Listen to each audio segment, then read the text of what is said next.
25 tips in 99 nights in the forest. Tip number 1. Did you know that you can become a master chef by building this new and updated automatic cooking pot? You will need 8 pieces of wood to craft 1 wooden storage and 1 wooden wall. Now you just gotta place it down and place the wooden storage just like so. Finally, you just gotta get yourself some carrots. Lots and lots of carrots. And then drop them all in this wooden storage here. And voila, look at that. Now your teammates will no longer tweak out at you anymore in need of food. No, I need food. Why are you not making food? Oh, there's some right here. Don't mind if I do. Tip number 2. Did you know that in the previous volcano update, they've added a new cultist king in this cathedral-like structure located in the volcano biome? You'll need 4 cultist gems if you want to summon the mighty cultist king, and you just need to simply place each of them on these mini podiums. No, why would I want to summon a cultist king? You just need to simply place each of them on these mini podiums here. A big fireball will spawn, which turns into the cultist king. Once you've killed the bad boy, he drops rare items and an antler, which, if crafted with 6 scorpion shells, can craft the infernal helmet once you place all the items on the anvil. Wow. This helmet allows you to endure the ramming attacks from the ram, and this way you'll barely take any damage. Tip number 3. Did you know that this monster is not someone to mess about? the ram. He is very scary. Yeah, he's very scary. No, you're the deer. You need to be fearless and intimidating. Nah, he's too scary. What the hell? He is stronger and faster than the deer and the owl. He has this special ability where he will charge himself up and absolutely ram into you. Luckily, you can counter this attack by quickly moving to the left or right of the ram, since he only lunges in a straight line. One thing to keep in mind is that he is absolutely not scared of light. I mean, you can try, but it won't work. He's only scared of the campfire, as you can see. Help me. And stay out. Tip number 4. Did you know that in the volcano update, again, they've added 4 new weapons, new creatures, and there's now a new lava ritual that requires dead cultists to be sacrificed at the heart of the volcano. And a sack.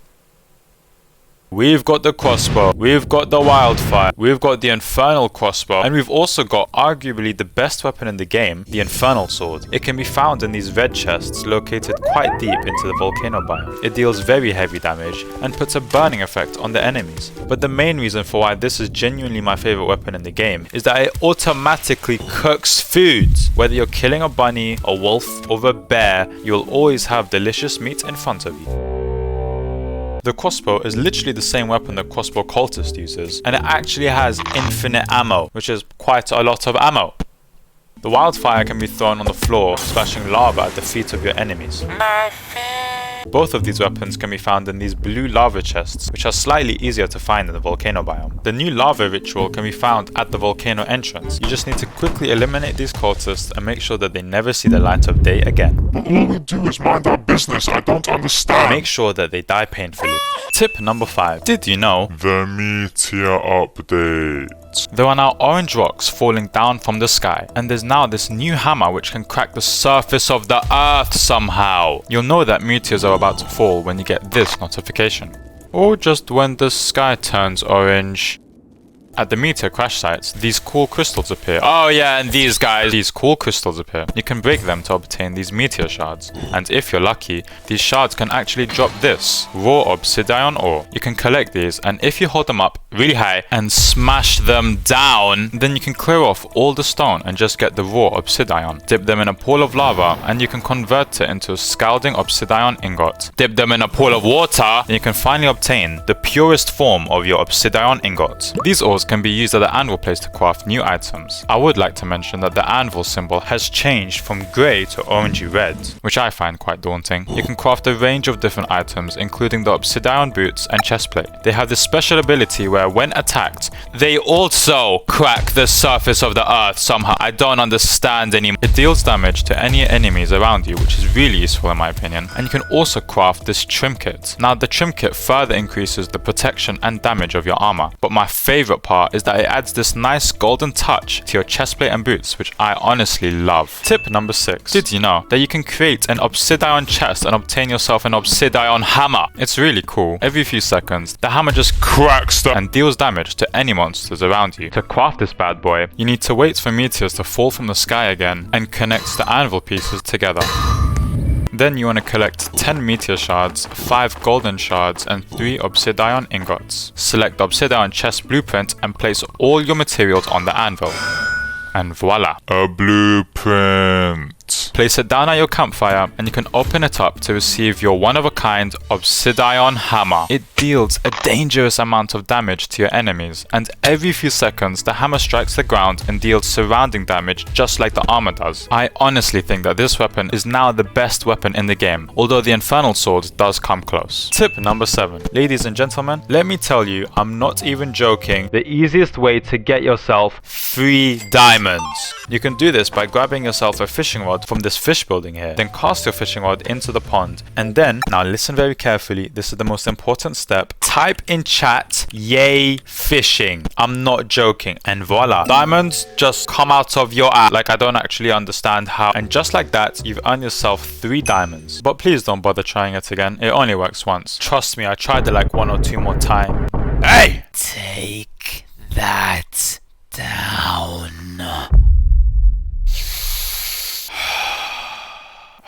Tip number 8. Did you know, if you pair the rifle, crossbow, and revolver, you've basically got yourself a minigun. Look at this. This isn't even fair. This is not fair. You need to quickly shoot the rifle, then the crossbow, and then the revolver really quickly. And if you can do this right, then you can literally just skip the reloading cooldown entirely. It is a bit more difficult for mobile users. This was the fastest I could do, but it is still very fast and very OP. Tip number 9. Did you know that this new infernal sack that we spoke about earlier actually cooks any food that you put inside of it? It can carry 20 items, which is better than the good sack. However, in my opinion, I don't think this is the best sack in the game, since the giant sack can carry 25 items, which is 5 more than the infernal sack. And the food cooking feature, it's kind of pointless when you have something like the infernal sword, which already cooks the food for you. Me personally, I would still stick with the giant sack. However, the infernal sack is still OP. Tip number 10. I'm going to tell you some quick tips on how to easily kill the cultists and loot the diamonds from this bad boy. As soon as you begin your fight with the cultists, you immediately want to kill the red cultists to stop them from hitting you from long distance. You want to spin around the normal cultists when attacking them, since it's harder for them to hit you like this. And whatever you do, don't walk back in a straight line, since trust me, you'll realize that you have cooked yourself. Not that I cooked myself. Once you're in the second room upstairs, you can just simply stand here and shoot the cultist without them even seeing you. Finally, please make sure you have bandages. Trust me, you will need them. Tip number 11. Ladies and gentlemen, I am presenting you with a 100% cultist proof base. It does not take much time to set up, it requires little resources, and it is 100% cultist proof. Like I already said. It requires 30 log walls, which is 360 wood or 120 little trees. The base is divided into 3 rooms. Cook room, the fire room, and I make this a storage room. However, you can make this room into anything you want. You should add an automatic cooking pot in the cook room here, and definitely stack up on fuel resources in your storage room. Or your toilet room, okay, I don't care. I definitely recommend making this base, you'll be safe and sound. Tip number 12. Let's say you're poor and you can't afford to build a base because you have no wood. No, but I have no wood, but I want to make wooden rods. What do I do? You can simply craft this lightning rod here. It allows you to defend your campfire during cultist raids without getting attacked. You need to level up your crafting bench to level 3 and you'll require 8 scraps. Place it down near your campfire, jump on this little bump here, and voila! You can hit cultists without getting hit by the cultists. But please make sure you have enough ammo, otherwise you're cooked. Tip number 13. Please plant your saplings, otherwise you'll end up with a map like this. No, but I need wood, but there's no wood. What do I do? I suggest saving all the saplings near the campfire and then place them all in one spot together. This way you can chop them all down simultaneously, which saves time and leaves you with a bunch of wood. So don't be this guy, please plant your saplings. Tip number 14. If you're trying to reach triple-digit days in 99 Nights in the Forest, then it's important that you and your teammates stick to their roles. This is very important. There should be one lumberjack whose main priority is to collect as much wood as they can, as well as plant the saplings. There needs to be one explorer who needs to explore the map and immediately attempt to rescue the kids to increase your day multiplier. They also need to collect as much scrap as they can throughout the day. Finally, there needs to be one home guard whose job is to constantly fuel the campfire, ensuring that the fire does not go out. Otherwise, you're cooked. They also need to collect and cook food from bunnies and wolves. And the home guard shouldn't get food from bears, since yes, although they drop a lot of meat, they spawn very far from the campfire. And well, I mean, I don't know about you guys, but every time I try to go for them, I just keep dying. I don't know why. They're very fast and very strong. I mean, even if you are good enough to kill them, I still don't think it's worth the risk. You don't want to die and your body ending up at the furthest part of the map. Trust me, go for the wolves. Tip number 15. Did you know that there is a way to stand on the roof of this cultist structure and can reach the escape exit from the other side? I would like to mention that it is not actually possible to enter through. That would be just way too OP. However, you can help your teammates by attacking the cultists from the other side. Mogu, you saved me. Yeah, no worries, man. Mogu, I love you. Okay, you're also fully immune from the dead during the night while standing up here. So if you've caught yourself in a kerfuffle where you can't quite reach the campfire in time, you can quickly parkour your way up onto the roof. To do this, you simply need to climb on these wooden barricades on this window here, then make your way to the big diamond logo above the main entrance. Jump on it, then jump on the roof, and bang, you are on the roof. Just land on this ledge here and you can get a full view of the cultist loot. Again, you can see, but you can't touch. So what was the plan?